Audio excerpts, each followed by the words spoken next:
razón y crítica fina. Aquí hay para todos, escucha y opina. Las entrevistas ya no serán las mismas.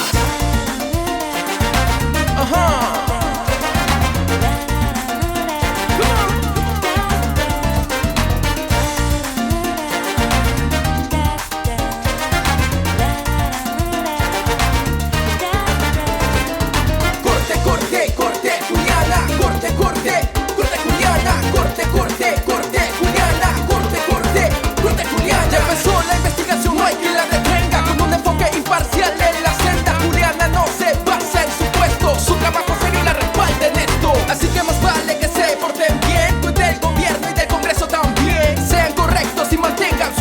Si no tiene correa, no habrá quien la soporte. Corte, corte, corte, corte, corte, corte, corte, corte, corte, corte, corte, corte, corte, corte, Juliana.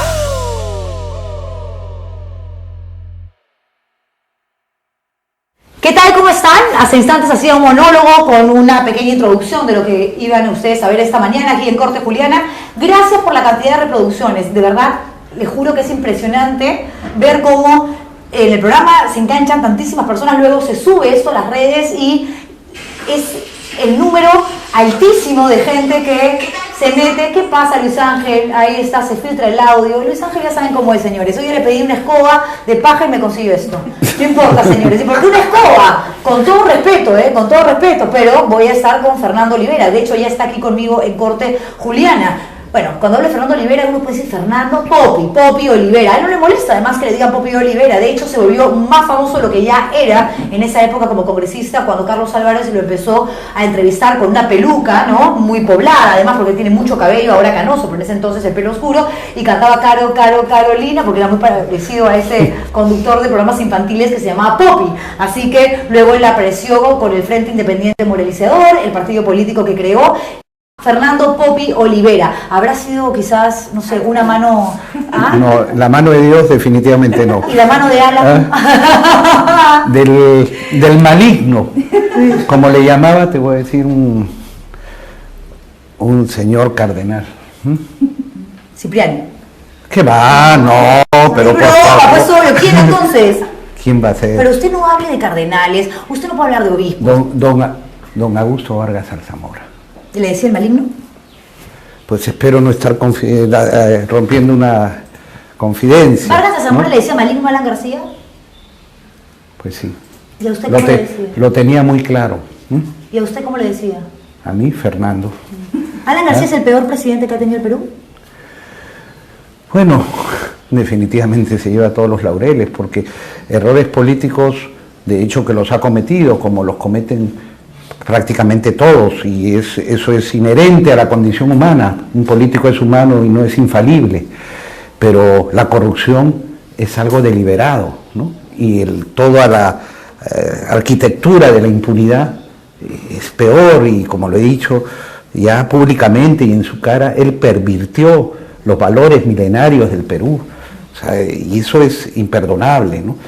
Y ciertamente me decías al inicio que si yo lo odiaba. Yo no odio a las personas, no tengo capacidad de odio. Es más, ya en la vida aprendes tú que muchas cosas debes olvidar. Con el odio no se puede vivir, pero lo que sí, yo nunca voy a claudicar ni a capitular frente a la lucha contra la corrupción, y sobre todo la de los poderosos. Él es el padrino de la corrupción en el Perú. Pero ¿tiene usted pruebas de ello? Porque, claro, todo el mundo dice, ¿por qué Alan García no cae? ¿Por qué Alan García nunca recibió una orden de prisión preventiva? Si durante su gobierno pasaron estas cosas. La mayor cantidad de exfuncionarios que están ahora presos de manera preventiva, pero finalmente privados de su libertad por el escándalo Odebrecht, son justamente personas que trabajaron en el Ministerio de Transportes y Comunicaciones durante el segundo gobierno de Alan García. Pero él es como que el intocable. También hay que tomar en cuenta que existe la presunción de inocencia.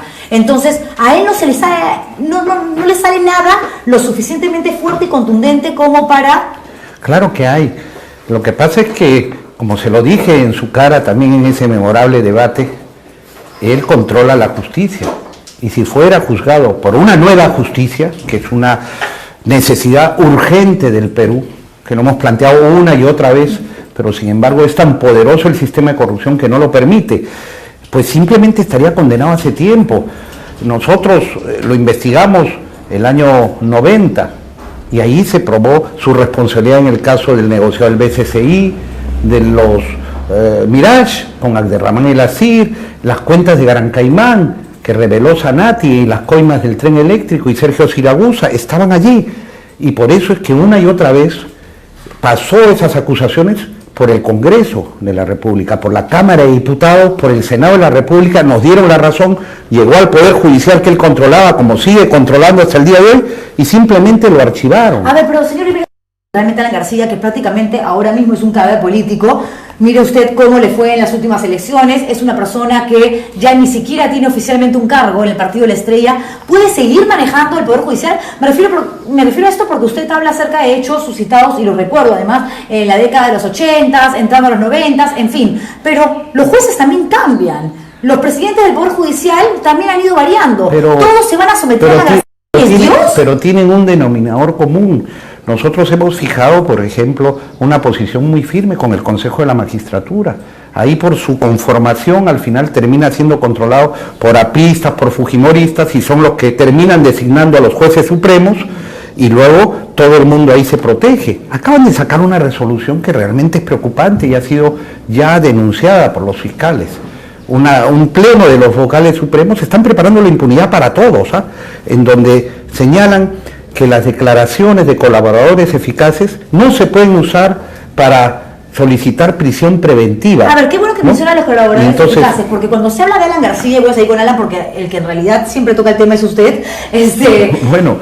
Y además vale la pena, obvio, o sea, de hecho es una persona que tiene... Hablar de corrupción es hablar de Alan García, eso. A ver, sin embargo, cuando uno habla de Jorge Barata, cuando uno habla de Marcelo Odebrecht, cuando uno habla de este publicista y del italiano y demás, cuando se refieren a Alejandro Toledo, dicen efectivamente que se le dio tantísima plata, que se le pagó a través de tal o cual persona, lo manifestado además por el íntimo amigo Maiman, que dice, sí, efectivamente yo fui el encargado de lavar y blanquear esta plata, están los depósitos bancarizados a las cuentas offshore de El Árabe, entonces uno dice, bueno, acá ya, ok, vamos ahora con Ollantumala, sí, efectivamente, esto que nos cierra las cuentas, el ingreso, lo que dijo Barata, lo que dice Odebrecht, pero cuando se llega a Alan García lo que se dice es, bueno, es AG, se le dio plata a todos. Y Alan García, obviamente, lo que sale a decir es, en algún momento me han mencionado directamente, me han dado plata a mí, pero Luis Alba Castro recibió $200.000, pero a mí me han dado, no. ¿Acaso yo era el ministro de Transportes y Comunicaciones? ¿Acaso yo me voy a hacer responsable? Entonces, claro, uno dice, ¿dónde está la cuenta a nombre de Alan García o de un testaferro que se pueda determinar que efectivamente trabajaba de la mano con él, que recibió plata para la supuesta campaña del ACRA? Es que la jerarquía dentro del sistema de corrupción, la jerarquía de García, va más allá de lo que es Humala, Toledo, el propio Kuczynski, ¿no?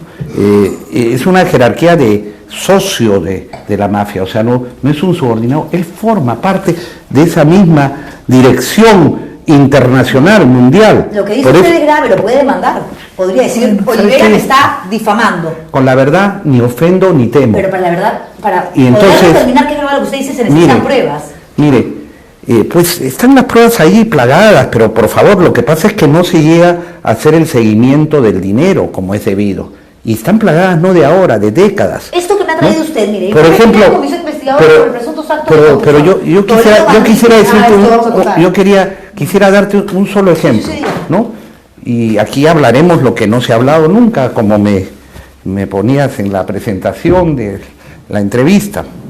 Un caso en donde no hay una sola duda, es el de la Fundación Rayons du Soleil, que García creó en Ginebra con sede en Liechtenstein.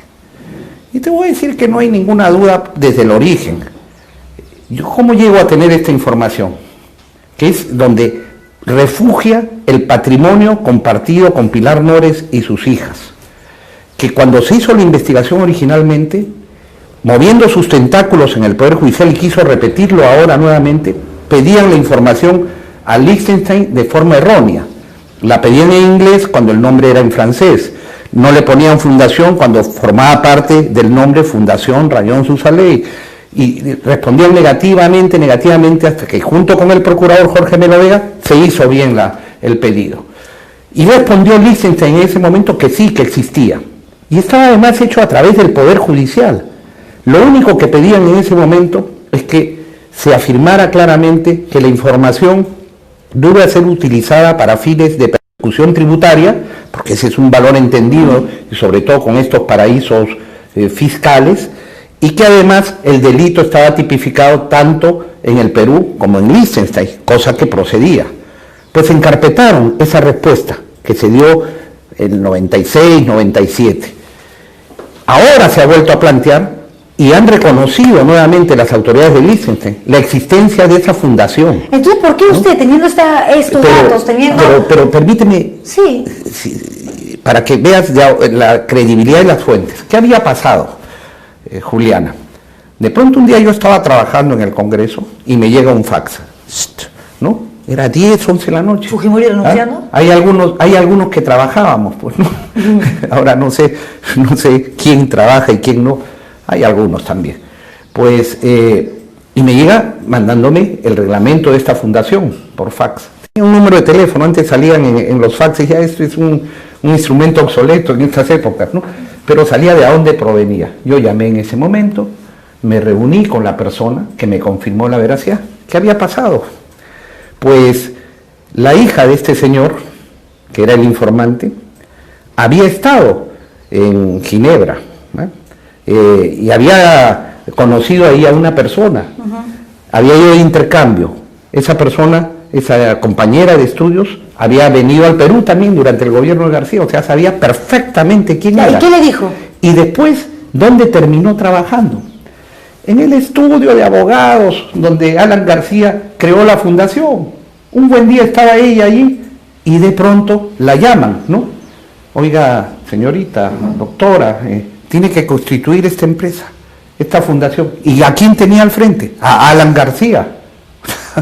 No movió una pestaña y claro, Señor, mira, se creó la fundación y ella oportunamente nos hizo saber. Y teníamos que seguir los canales oficiales para confirmar, pero ahí entra la maquinaria de la corrupción, la que maneja también García, para impedir a mí que me se cuesta sepa la creer que verdad. tenga tanto poder, que en algún momento, sí, de acuerdo, pero ahora, de verdad, al contrario, yo creo que es mucho más astuto que otros políticos. Yo creo que es una persona cuya experiencia política lo convierte en un viejo zorro. Es un sabueso que sabe perfectamente dónde está el peligro y cómo huir de él. Me queda clarísimo, porque además es un poco parte de la naturaleza de los apristas en general. La otra vez conversaba con Mauricio Müller acá y le decía: es increíble, ustedes son 4 gatos en el Congreso y mueven el Parlamento como les da la gana. Sí, para bien o para mal, pero saben su negocio y saben perfectamente cómo. Y tú lo has dicho, saben su negocio. Para ellos la política es un negocio. A mí me encantaría realmente que haya, con el perdón de los verdaderos hombres de negocios. A ver, ¿no? Yo sí creo, y pequeños y grandes. Le doy la razón en que Alan García tiene que ser investigado con mucho más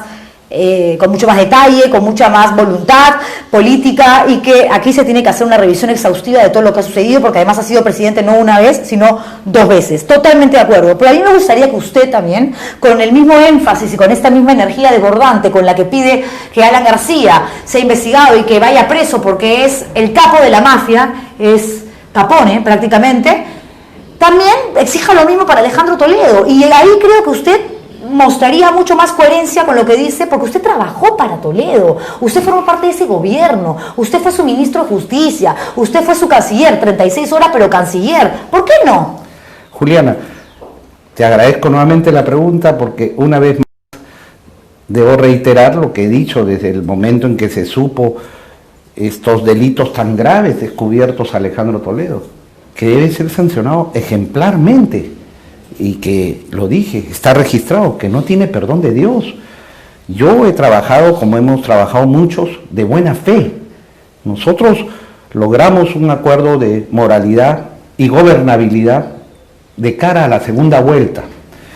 Y lo hicimos porque ¿a quién teníamos al frente?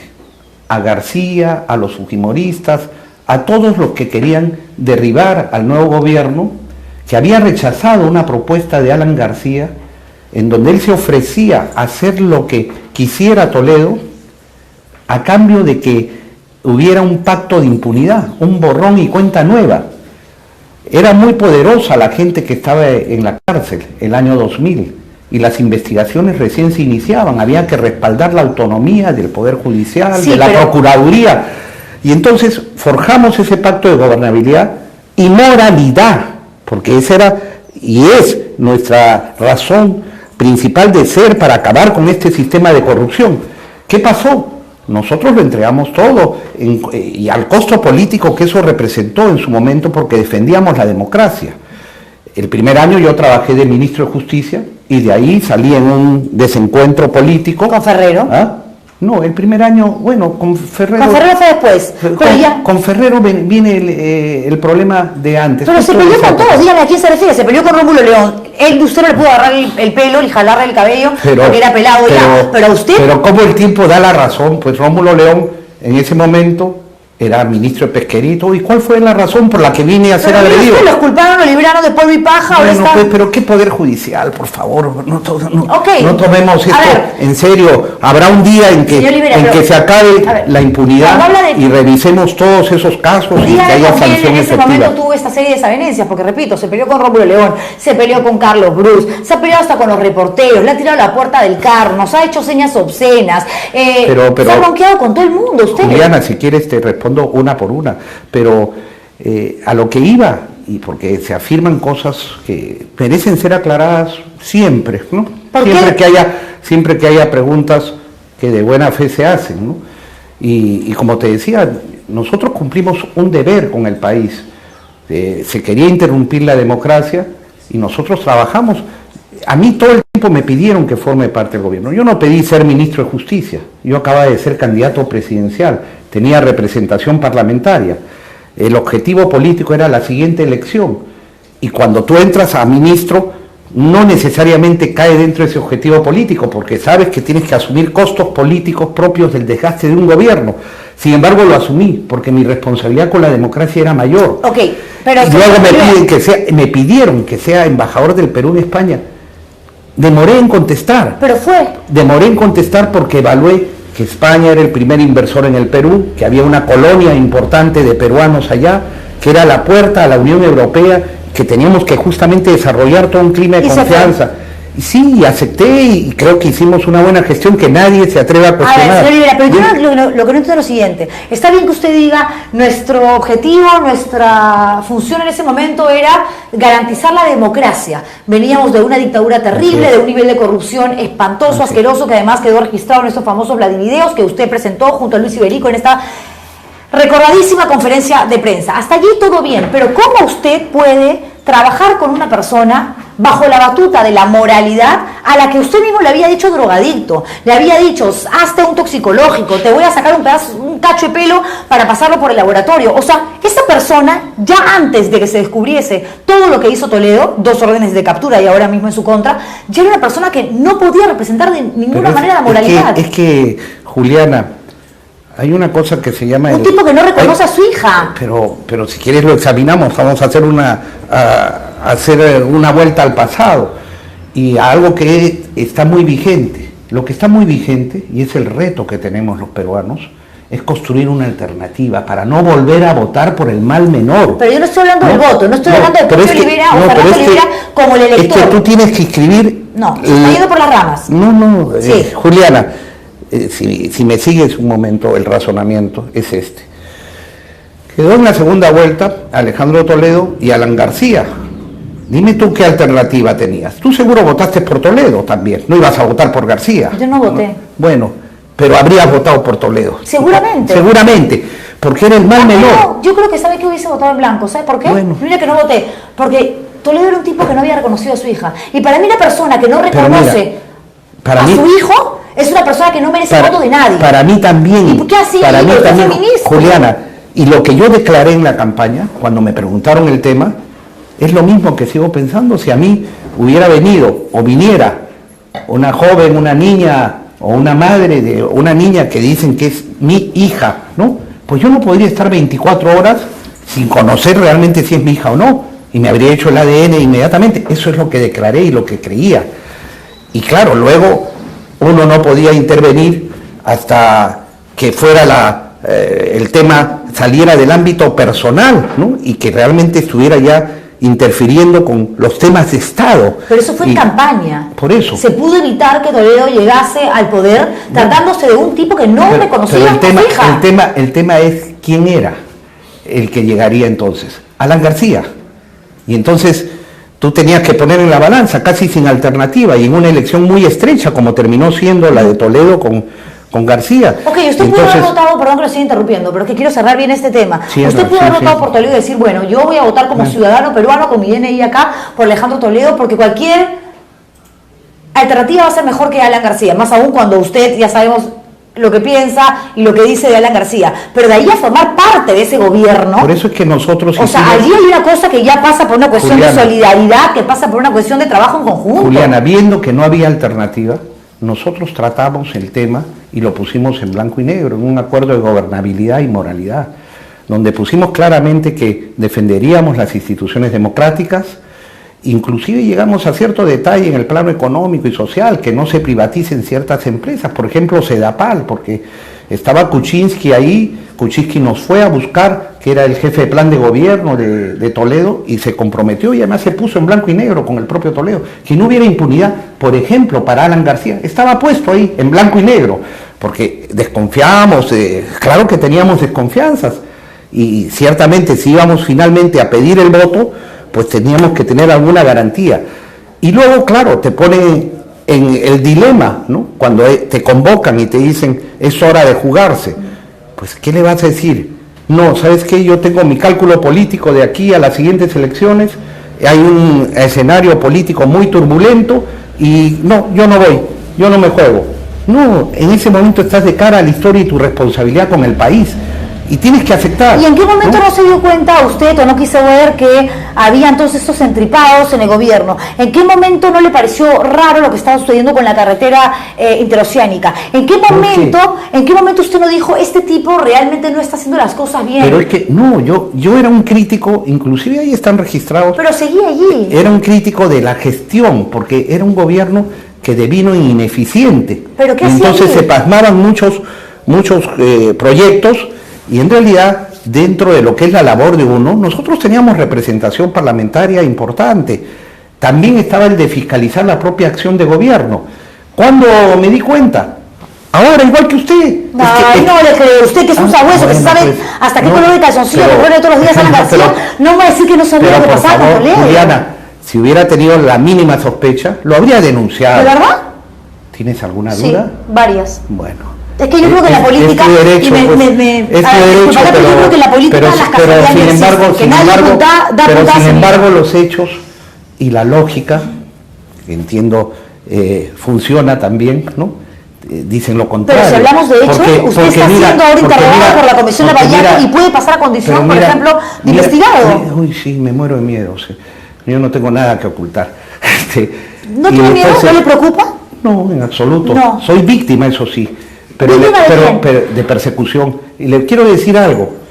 En ese momento, mira con quién ha ejecutado Toledo todas sus fechorías estas. ¿Con quién?